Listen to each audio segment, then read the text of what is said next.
One morning we woke up, this was just at the beginning of June, and all these lorries outside, and they piled into the camp kitchen next door, and they came into our house, and they just fell asleep everywhere, or they had a bath, or they sang songs and things, and then the next day they were all gone. It had all disappeared.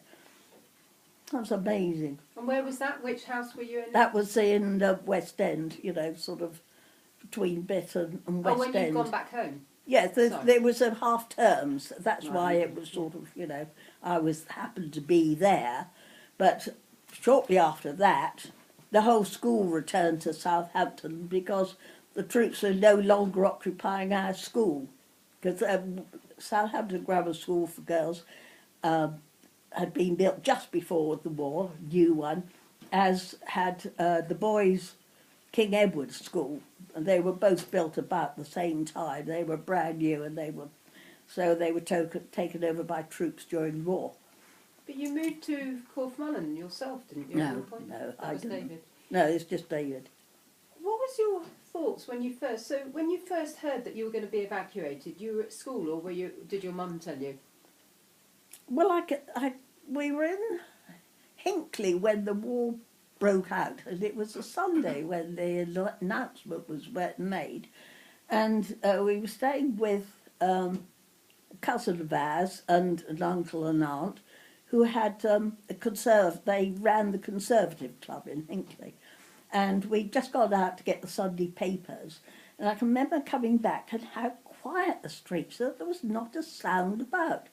And when we came back, they told us that there had been this announcement on the radio. Our parents were away on holiday in Devon, North Devon. It was the first holiday they'd had alone together, by themselves. And so we went back to Southampton, and then we got school uniforms together and everything else, and then we're off almost the next day. So it was that quick. You don't It remember was that actually quick. Somebody announcing to you that you were No. going to be evacuated? No, it was just happened. we'd go to the school, go that. These plans must have been put in place a long time before, because most of the schools in Southampton weren't evacuated until after Christmas. And ours was the first one, and I think it was because it was new and it was going to be taken over by the army. And do you remember where you were when you heard that the war was over, or that you were going home? Did the I two think- things well, happen at the same time? I think we must have been back at school then after the half term, because I can remember packing my bag and things and going home on the coach, but I'd left a suitcase behind because I couldn't carry everything, all my things. And I had been collecting stamps for a couple of years by that time, and unfortunately my stamp albums then were left behind, and I never got them again, because once part of your life is over, you don't want to go back to it sometimes. And being evacuated was one of those times I didn't want to go back to. But I missed those stamp albums because I had a lot from that had come from Jerusalem, sort of during the war, and Israel and places like that, because the lady's husband, had them, gave them to me. But you still didn't want to go back. But I still, the opportunity never rose, sort of thing. That. Did you keep in touch with your evacuee families or evacuee? No. I might have kept a couple of letters going, but life moves on. How do you think it affected you in later life being evacuated? What do you think you learnt from being evacuated? How do you think it shaped you? It makes you very self-contained. You don't let, it's no good having emotions and things like that. There's nobody there. If you see what I mean, I can remember one time when I was living in Ensbury Park, it was a summer evening, it was nice, and we were up in the park, and I was standing on my hands and slipped over and I broke my wrist. And I didn't know that I'd broken it, but it just looked a funny shape. So I thought there's something wrong. So there was a chemist shop nearby, and I went to the chemist shop and I said, could he look at it? And he said, well, I think you better go and see a doctor. And so I went back to where I was billeted and told the lady that what had happened, that I was going to the doctor. And she told me where her doctor was, which was in Winton. So I went there. And he said, I think you'll have to go to the hospital. So I got on a bus and went to Boscombe Hospital. And there they said, well, have you got a next of kin? And my next of kin, of course, was in Southampton, but I did have a grandmother and an uncle and aunt who lived in Southbourne. So they got in touch with them, and my Uncle Peter came round and was my guardian for that time and signed the consent form for the anaesthetic to have my arm straightened or, fixed, plastered. So that was that. But, and one of the other places I was at, a lot of the girls used to go home at weekends, but I didn't again because I don't think my mother could afford it.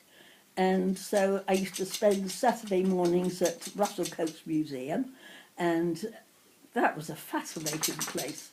And Sundays were always church, that passed the time until it was time to go back to school again. So, but you just get on with things, and I'm always been able to amuse myself.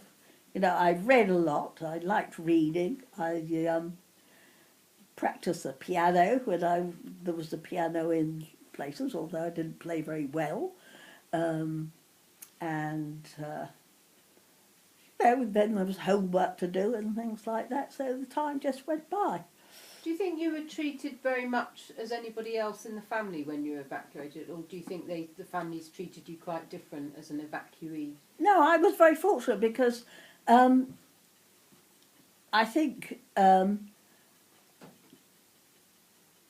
where I was billeted, the first one, they only had a very small child, a little boy, so that they were glad I was around, I could keep an eye on him sometimes. And then, when I moved from there, the next house, they didn't have any children. And then the next house, she had two boys. One was about my age and one was a bit younger. So I think in some ways she was glad to have a girl around to do things with. Does that taste nice? Would you, if you had been in your mother's situation, do you think your mother had much say in the fact that you were evacuated, or was it a real government decision that because we need the schools, all the children are going to disappear? And that's Well, I think I would have been evacuated at any rate. I mean, there was one girls' school, I think St Anne's, and I don't know, the convent. I don't know whether they were evacuated or not. They were Catholic girls' school, but because I'd won a scholarship to the grammar school, that was fine. And, as my father died, I don't think my mother could have afforded to keep on with fees and so on. Was Southampton much bombed during the war? Oh, badly. I mean, all down by the docks and so on, there was, if you talk to David, I mean, because he was there at home, and she said when they hit the margarine factory down by the docks, I mean, you could see that for donkey's years. And even where we live, which is really on the outskirts of Southampton, opposite us, just down the road, there was a sweet shop, and then a pub, and then it went down, and the pub was bombed, and we had an incendiary bomb through our bathroom. So, it was pretty close wherever you were around that area. So you were a lot safer in Bournemouth? Yes. Well, I don't know, because, I mean, the Lansdowne was badly bombed, and there was a Metropole Hotel that was bombed in the middle of the day, and it was full of Canadian troops and things like that, and, you know, even when we lived in Carlton Road, which is the second visit I had, we woke up one night and the Beeler Bob in the road but one next to us. So, I mean, there were sort of close calls, if you like, but no, I think, you know, you just get on with small things when you're a child. At any rate, it's the immediate, surrounding immediate things that you've got to do, sort of. But we had some jolly good teachers at this school, and we had, the headmistress was Miss Platt, and her cousin Miss Forsyth was the games mistress, and there was Miss Hunt who taught French and music and singing, and what was her name? Oh, it was a geography teacher and a history teacher and so on. And no, we were very lucky, I think. So, Good. yeah. Anything else you want to add? Oh, can't think of anything. But no, I mean, I think it sort of, if you like, because I didn't go home every weekend, I was always learned to be able to sort of occupy myself. I've never bored